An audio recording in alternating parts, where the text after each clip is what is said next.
दरअसल कर्क राशि के व्यक्ति अत्यधिक भावना प्रधान व्यक्ति होते हैं।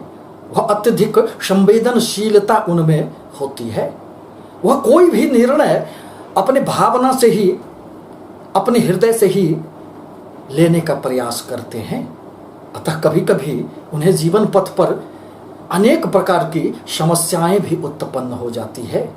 वह बार बार भावनाओं के कारण छले भी जाते हैं।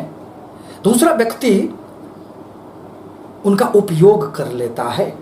माह के प्रारंभ में ही आपके भाग्य स्थान में चंद्रमा विराजमान है। अतः यह कहा जा सकता है कि जुलाई में भाग्य का आपको भरपूर साथ मिलेगा। परंतु चंद्रमा तो 2.25 दिनों में एक राशि से दूसरे राशि में संचरण कर जाते हैं और इसी के आधार पर कभी तो आपको खुशियों का दिन प्रतीत होता है और कभी आपको चिंताएं घेर लेती है। परंतु आपके लग्न में दो ग्रह विराजमान हैं, मंगल एवं शुक्र। नीच राशि में मंगल के रहने के कारण इस माह आपको थोड़ी बहुत समस्याएं रहेगी, क्योंकि मंगल तो एक गर्म ग्रह माना जाता है। परिणामतः क्रोध की अधिकता रहने के कारण कभी कभी जीवन पथ पर परेशानियों का सामना करना पड़ जाएगा। परंतु शुक्रदेव इस अवधि में आपके लग्न में बैठकर अनेक प्रकार से सफलताएं, सुख देने का कार्य करेंगे। भौतिक वस्तुओं की प्राप्ति के लिए आपके मन में जो आकांक्षाएं आएगी उसे निश्चित रूप से शुक्रदेव पूर्ण करेंगे। अब जहां तक आपके धन भाव का प्रश्न है, तो आपके धन भाव के स्वामी सूर्य देव बनते हैं, जो माह के प्रारंभ में आपके 12 स्थान में विराजमान रहेंगे। आपके पराक्रम में तो खूब वृद्धि होंगे, परंतु वह बहुत अधिक सफलता देने वाला नहीं होगा। बाहरी स्थानों से आपके प्रयासों में सफलताएं प्राप्त होगी। यदि आप विदेश से जुड़े हैं, यदि आप विदेशी कार्यों से जुड़े हुए हैं, विदेशों से आपके संपर्क हैं, तो इस अवधि में इस माह थोड़ी सी सफलताएं प्राप्त हो सकती है। परंतु सूर्य देव का 16 जुलाई को राशि परिवर्तन होगा और वह फिर आपके लग्न में आ जाएंगे। परिणामतः उस अवधि में आपको सफलताएं खूब प्राप्त होगी और आपके द्वारा लिया गया कोई भी निर्णय में सफलताएं प्राप्त होगी। पुनः आपके पराक्रम स्थान के स्वामी बुधदेव बनते हैं, जो आपके लाभ स्थान में 7 जुलाई तक विद्यमान रहेंगे। अतः मास के प्रारंभ में आपको खूब लाभ की संभावनाएं बनेंगे। परंतु जो ही बुधदेव आपके 12 स्थान में जाएंगे तो खर्च की अधिकता रहेगी। अतः अपने खर्च पर भी नियंत्रण रखना निश्चित रूप से आवश्यक होगा। अब आपके सुख स्थान के स्वामी शुक्रदेव बनते हैं, जो आपके लग्न भाव में मौजूद हैं। अतः सुख के प्रति पूरे माह आपको मन में इच्छाएं जागृत होगी। भौतिक सुखों की प्राप्ति के लिए मन में तरह तरह की योजनाएं चलती रहेगी। नए वाहन, नए घर, भूमि आदि खरीदने के लिए, प्राप्त करने के लिए आपके पूरे माह मन में इच्छाएं जागृत होती रहेगी। परंतु शुक्रदेव 17 जुलाई को आपके धन भाव में प्रवेश कर जाएंगे।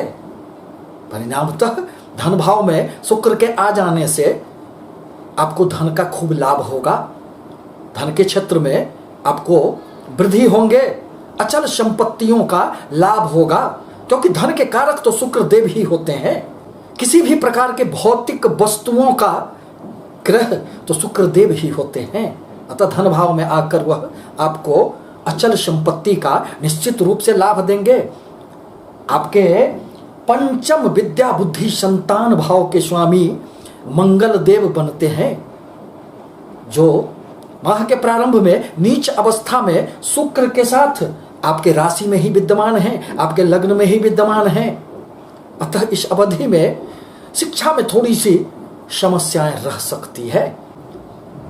परंतु प्रेम संबंधों के लिए शुक्र एवं मंगल की युति यह दैहिक सुखों के प्रति मन में आकर्षण पैदा करता है, व्यक्ति को अनैतिक संबंधों के प्रति भी आकर्षित कर लेता है। अतः अपने मन पर नियंत्रण रखना आपके लिए नितांत आवश्यक होगा, अन्यथा बदनामियों का सामना करना पड़ सकता है। क्योंकि शुक्र जहां प्रेम के ग्रह होते हैं वहीं मंगल देव अग्नि प्रधान ग्रह होते हैं, जो आपकी इच्छाओं को, आपकी तृष्णाओं को बहुत अधिक प्रज्वलित कर देते हैं। जहां व्यक्ति अपनी सीमाओं का ध्यान नहीं रख पाता है और वह किसी भी प्रकार के सामाजिक नियमों से दूर अनैतिक बंधनों में बंध जाता है।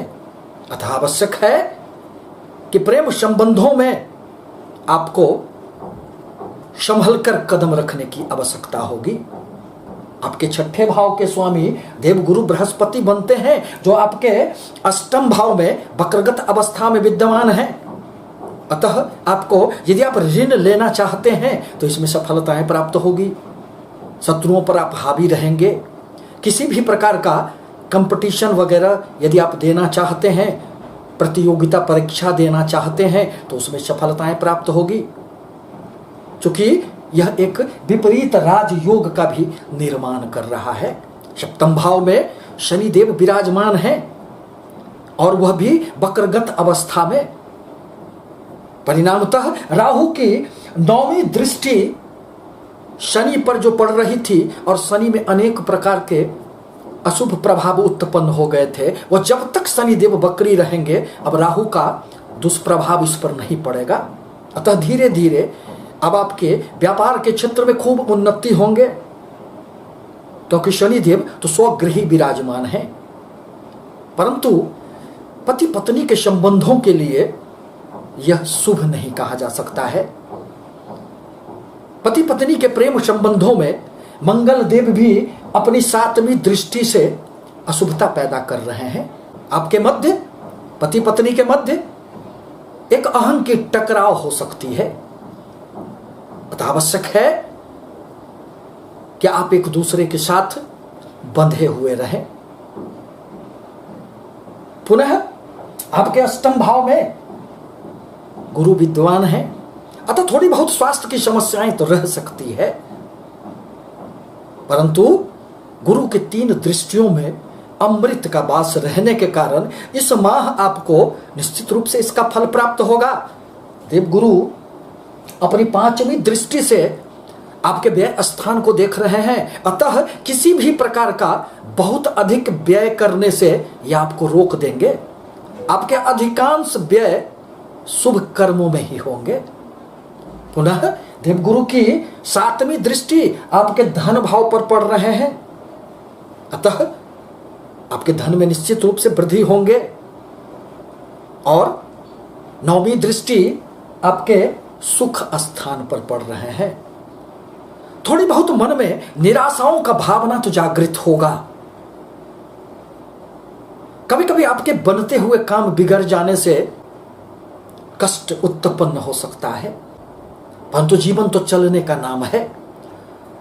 कभी कभी मन में एक अशांति का भाव पैदा होगा, संघर्षों से मन थोड़ा सा विरक्त हो जाएगा, परंतु संघर्ष तो जीवन की एक अहम पूंजी है, इस पर तो चलना ही पड़ेगा।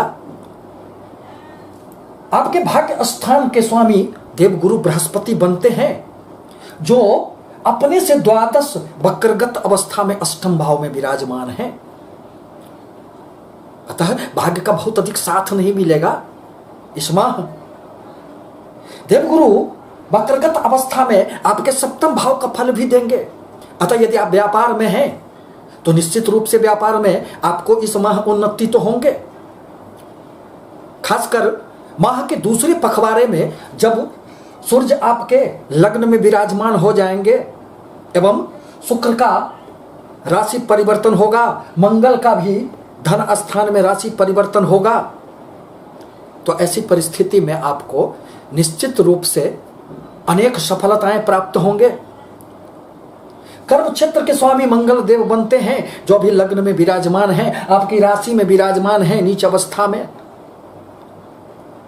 परंतु मंगल के राशि परिवर्तन के साथ ही कर्म क्षेत्र में निश्चित रूप से उन्नति होंगे। इस माह बराबर आपके मन में अपने कर्म क्षेत्र के प्रति असंतोष की भावना उत्पन्न हो सकती है, क्योंकि मंगल देव नीच अवस्था में है। परंतु किसी भी प्रकार का अपने कर्म क्षेत्र में, अपने व्यापार के क्षेत्र में, अपने नौकरी में बदलाव करना आपके लिए हितकर नहीं होगा, क्योंकि वक्रगत अवस्था में जब देवगुरु बृहस्पति और शनि विराजमान हैं तो हो सकता है आपके द्वारा लिया गया कोई भी निर्णय आपको बहुत अधिक नुकसान पहुंचा दे। अतः अति गहराइयों से विचार करने के उपरांत ही जीवन में आगे बढ़ने की आवश्यकता पड़ेगी। आपके लाभ भाव में बुध के साथ राहु विराजमान रहेंगे। 7 तारीख के बाद बुध की राशि परिवर्तन होकर वह व्यय स्थान में जाएंगे, परंतु राहु के कारण आपको अभी खूब लाभ की संभावनाएं बनेंगी। आपकी अनेक प्रकार की इच्छाएं मन में जागृत होगी। राहु तो एक भूख है, जो वस्तुएं आपके पास नहीं है उसकी भी इच्छाएं मन में पैदा करने का कार्य यह राहु देव करता है। आपके मन में अनेक प्रकार की तृष्णाएं पैदा करता है, इच्छाएं जागृत करता है और उसे पूरा भी करता है। यह साधन और साध्य की महत्ता को नहीं देखता है, अर्थात यह आपको केवल शुभ धन ही देगा ऐसी कोई बात नहीं है। आपको किसी भी क्षेत्रों से, अनेक स्रोतों से धन दे सकता है। छात्रों के लिए पंचम स्थान में केतु का गोचर बहुत अधिक शुभ नहीं कहा जा सकता है। आपके मन में अनेक प्रकार की भ्रांतियां रह सकती है। पढ़ाई में आपको कंसंट्रेशन नहीं बन पाएगी। आपको अपने कुंडली का भी निश्चित रूप से दृष्टिपात करना चाहिए, क्योंकि यह तो एक रिसीवर है, यह तो गोचर का कुंडली है और आपकी जो जन्म कुंडली है उसी के आधार पर पूर्णतः ज्ञात हो सकती है कि आपको इन सभी बातों का आपको इस माह जुलाई माह में क्या क्या शुभ फल प्राप्त होंगे। अतः इस माह के लिए आवश्यक है कि अपने वाणी पर आप नियंत्रण रखें, क्योंकि मंगल देव जो ही आपके वाणी भाव में प्रवेश करेंगे आपकी वाणी में निश्चित रूप से कड़वाहट आ सकती है। आप अब किसी से भी वाद विवाद में उलझ सकते हैं, क्योंकि मंगल की दृष्टि अब आपके पंचम भाव पर पड़ेंगे। अतः तर्क वितर्क से दूर रहना आपके लिए हितकर साबित होगा। साथ ही साथ अपने क्रोध पर भी आपको ध्यान रखना होगा, क्योंकि सूर्य देव की जो ही आपके राशि में गोचर होगा तो आपके मन में थोड़ी सी क्रोध की अधिकता हो सकती है, क्योंकि ये तो अग्नि प्रधान ग्रह होते हैं। आपके मन में अनेक प्रकार की महत्वाकांक्षाएं उत्पन्न हो सकती है, परंतु अहंग न पैदा हो, इस पर आपको निश्चित रूप से ध्यान रखना होगा। एवं अपने कुटुंबों के साथ, अपने परिवार के साथ सामंजस्य स्थापित करना आपके लिए नितांत आवश्यक होगा।